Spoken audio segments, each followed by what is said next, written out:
जिंदा है? अपने दिल पर आकर के पूछिए, क्या हम जिंदा है? हम जिंदा नहीं है। तो जिंदा होने का प्रमाण दीजिए। जिंदा हो तो जिंदा नजर हो। छोटी बड़ी घटनाओं पर उठो, खड़े हो, आवाज उठाओ। आज भीम आर्मी को पूरे देश में सिर्फ इसलिए जाना जाता है कि अगर कहीं रेप होता है तो पुलिस से पहले भीम आर्मी खड़ी होती है, सिर्फ इसलिए जाना जाता है। कहीं किसी की जमीन छीनी जाती है, किसी की हत्या होती है, किसी को नाजायज सताया जाता है, किसी बेटी के साथ गलत होता है, तो वहां भीम आर्मी प्रशासन से पहले पहुंच जाती है। वरना इस देश की सामंती व्यवस्था ऐसी है, इस देश की सामंती व्यवस्था ऐसी है। हाथरस की बेटी 6-7 दिन लगातार सिविल हॉस्पिटल हाथरस में पड़ी रही। भीम आर्मी जब तक एक्टिव नहीं हुई तो उसका सही से इलाज तक नहीं हुआ। ये व्यवस्था है यहाँ की। यहाँ पर गलत काम सही काम सारे जातियों को देखकर किए जाते हैं। यहाँ व्यक्ति की क्षमता का आकलन नहीं किया जाता। उसी व्यवस्था को बदलने का नाम भीम आर्मी है दोस्तों। उस व्यवस्था को हम बदलेंगे, बिल्कुल बदलेंगे, क्योंकि जो लोग उल्टी धारा में बहना जानते हो, जो व्यवस्था के विपरीत चलना जानते हो, जो ये चीजें जानते हो कि उनके बुजुर्गों ने, महापुरुषों ने क्या किया है, वो वाकई इस देश की व्यवस्था बदलेंगे। और हमें खुद पर पूरा विश्वास है, बिल्कुल विश्वास है। बाबा साहब अम्बेडकर को पढ़ते हैं, फूले पेरियार को पढ़ते हैं, सतगुरु रैदास को पढ़ते हैं, गुरु नानक संत कबीर को पढ़ते हैं, बिजली पासी को पढ़ते हैं, उदय देवी पासी को पढ़ते हैं, इन सबको पढ़ते हैं। तो हमें लगता है कि अब हम ही वो लोग हैं जो इस देश की ये जो व्यवस्था है इसको तार तार करके इस व्यवस्था को बदलने का काम करेंगे। ये जो उच्च नीच की व्यवस्था है, ये जो धर्म के आधार पर हत्याएं की जाती है, जो 100 ग्राम मीट पर मुसलमानों को मार दिया जाता है। अभी भी त्रिपुरा में, क्योंकि वहां चुनाव आने वाले हैं, यूपी का चुनाव है, पंजाब का चुनाव है, त्रिपुरा में हिंदू मुस्लिम कराया जा रहा है। पूरी तरीके से वहां के मुसलमानों के घरों को फूका जा रहा है। मैं जानना चाहता हूं, हो सकता है कि व्यक्ति गलत हो, मैं बिल्कुल कहता हूं हर समाज में 1-2 व्यक्ति गलत जरूर होते हैं। क्या एक व्यक्ति के गलत हो जाने से पूरा समाज गलत हो जाता है? नहीं होता ना। तो जो गलत है सजा उसको मिलनी चाहिए, उसके समाज को नहीं। जहां देश में आज व्यवस्था होनी चाहिए थी शिक्षा और चिकित्सा की, फ्री शिक्षा और फ्री चिकित्सा की, जहां व्यवस्था होनी चाहिए थी लोगों के उत्थान की। इस देश की सबसे बड़ी समस्या किसी को है तो इस देश के जवान, किसान और मजदूर को तो समस्या है। भाई मजदूर 300 रुपए की मजदूरी करेगा, छोटा किसान पे थोड़ी बहुत 10-20 बीघे जमीन होगी, और जो 4th क्लास कर्मचारी है, जो जवान जो बॉर्डर पर लड़ रहा है, उसकी तनख्वाह 20-30 हजार रुपये होगी। कॉन्वेंट स्कूल की फीस जानते हैं कितनी है? एक बच्चे की कम से कम 10,000 रुपये कॉन्वेंट स्कूल की फीस है। 10,000 रुपये, समझ रहे? तो कॉन्वेंट स्कूल में किसका बच्चा पढ़ेगा? मेरा तो नहीं पढ़ पाएगा, आपका तो नहीं पढ़ पाएगा, ये खड़े इनका भी नहीं पढ़ पाएगा। कॉन्वेंट स्कूल में बच्चा किसका पढ़ेगा? उस सामंती व्यवस्था के व्यक्ति का, जिसकी महीने की इनकम लाखों करोड़ों रुपए है। हमारी लड़ाई उनके खिलाफ है, और ये लड़ाई आज से नहीं चल रही है। कोई कहता हो ये लड़ाई हमने नहीं शुरू की, नहीं। बाबा साहब की लड़ाई उनके खिलाफ थी, बिल्कुल थी। इस देश की, पूरे देश की अर्थव्यवस्था देख लीजिए, इस देश की पूरी अर्थव्यवस्था मात्र 5% लोगों के हाथ में है। इस देश की 95% अर्थव्यवस्था 5% अडानी अंबानी जैसे लोगों के हाथ में है, और इस देश की 5% अर्थव्यवस्था हम सब के हाथ में है।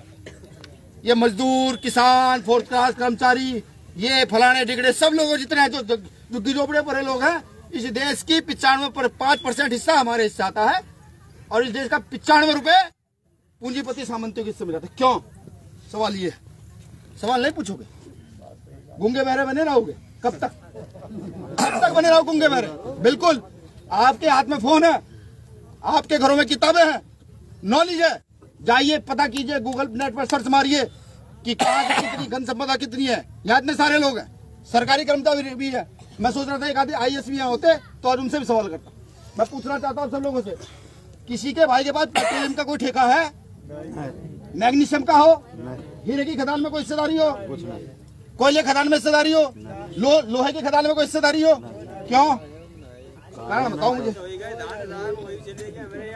हिस्सेदारी क्यों नहीं है? क्या हम दिमागदार नहीं है? पूरे दिन जब हम भरी दोपहरी में गेहूं काट सकते हैं, भरी सर्दी में रात को पानी दे सकते हैं, क्या हम उन ठेकेदारों की हिस्सेदारी नहीं कर सकते? क्यों नहीं है? ये व्यवस्था पहले से सेट कर दी गई है कि चंद लोग ही इस व्यवस्था में लिप्त रहेंगे, चंद लोग ही रहेंगे। इस देश की जुडिशरी में मात्र एक जाति के लोगों को छोड़कर, और एक जाति के लोग ही क्या, सिर्फ उनके रिश्तेदारों को छोड़कर। और बताइए इस देश की जुडिशरी में कितने लोगों का प्रतिनिधित्व है? नेट पे निकालिए, बिल्कुल छोड़िए। यहाँ अगर बैकवर्ड के लोग बैठे हो जो कहते हैं चिक चिक हम बैकवर्ड है, मैं उनसे पूछता हूँ, अगर देश में साहब काशीराम साहब ने कहा था जिसकी जितनी संख्या बारी उसकी उतनी हिस्सेदारी, उसी की बात हम कर रहे हैं कि जिसकी जितनी संख्या बारी है वो अपनी उतनी हिस्सेदारी ले। अगर मेरे घर में 4 बच्चे हैं तो मैं 4 बच्चों जितना ये अनाज लूं, 50 बच्चों जितना अनाज ना लूं, समझ रहे हैं? लेकिन हम नहीं समझ पा रहे हैं, हम नहीं समझ पा रहे हैं। कुछ लोग, चंद लोग लगातार हमें लूटते जा रहे हैं। अंग्रेजों से पहले यहाँ सामंती व्यवस्था थी। सामंती व्यवस्था समझते हैं कि गांव में एक ठेकेदार होता था, सारी जमीन उसी के पास होती थी, और अगर थोड़ी बहुत जमीन आप पे होती भी थी तो डंडे के बल पर, बंदूक के बल पर आपसे जमीन अपने नाम लिखवा ले, ठीक। और फिर आप उस जमीन में काम करते थे, आप मेहनत करते थे, और आपको सिर्फ रोटी खाने के लिए दी जाती थी, जिंदा रहने के लिए नहीं, खाने के लिए। वो सामंती व्यवस्था। ये सामंती व्यवस्था आज पुनः भारत पर स्थापित की जा रही है। अडानी अंबानियों को सारी चीजें सौंप दी गई हैं। अगर हम जैसे लोग लड़ते हैं तो 1 साल, 2 साल, 6 महीने, 4 महीने के लिए जेल डाल दिया जाता है। ज्यादा लड़ाई करना शुरू करता है तो देश में दंगे करा दिए जाते हैं। तो आप समझिए कि भीम आर्मी किस ओर बढ़ चली है। ये तय है, ये तो तय है। 2 साल, 3 साल, 5 साल, 10 साल बाद हम लोगों की हत्या होनी तो तय है, ये तो मैं भी जानता हूँ। लेकिन हमने भी तो प्रण लिया है। बाबा साहब अम्बेडकर को मानने वाले लोग हैं, सरदार उधम सिंह को मानने वाले लोग हैं, भगत सिंह को मानने वाले लोग हैं, माओदा देवी पासी को मानने वाले लोग हैं।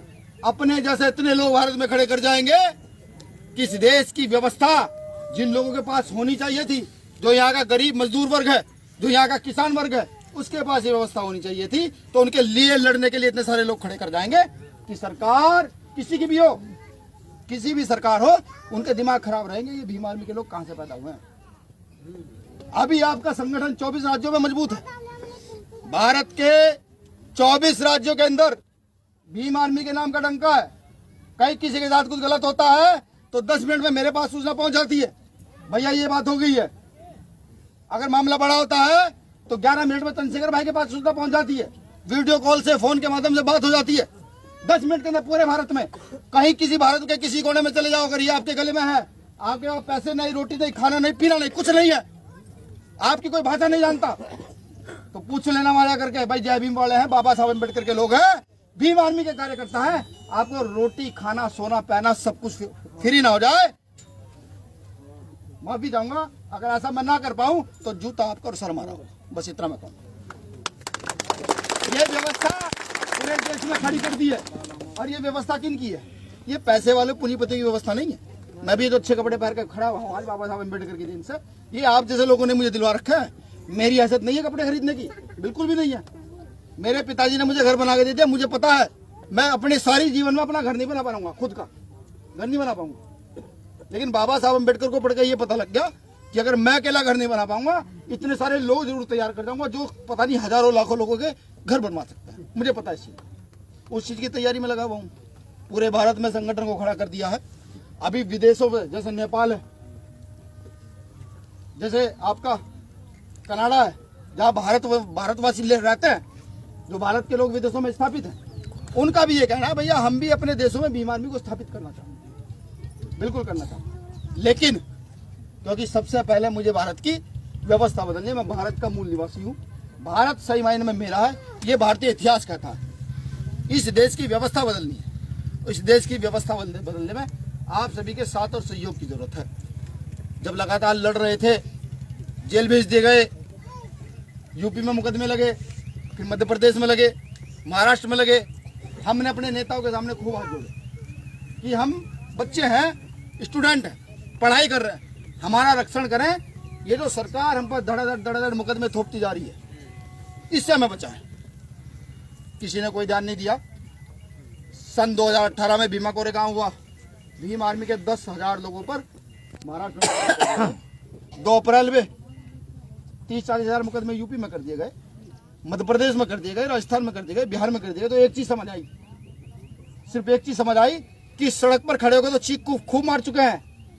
अब अगर एक व्यक्ति विधानसभा में भेज दोगे और विधान